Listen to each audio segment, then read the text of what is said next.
Nakikilala mo ba ang presensya ng Panginoon sa iyong buhay?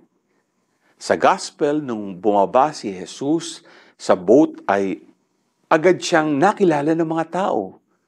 Alam nila na dumating na ang dakilang manggagamot, kaya naman agad-agad nila siyang sinalubong at dinala sa kanya ang mga may sakit.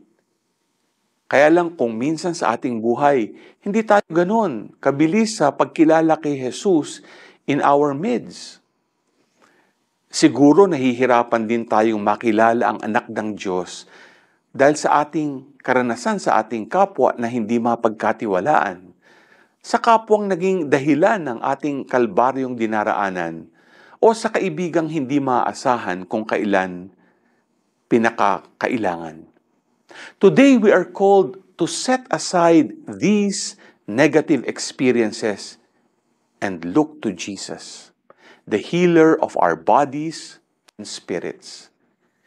Hindi man madali makilala ang presensya ng Diyos sa ating paligid, patuloy pa rin tayong lumapit kay Jesus at tiyak na di niya tayo bibiguin. Let us ask the Lord to increase our faith and gratitude for His merciful love and providence in our lives. G ka ba?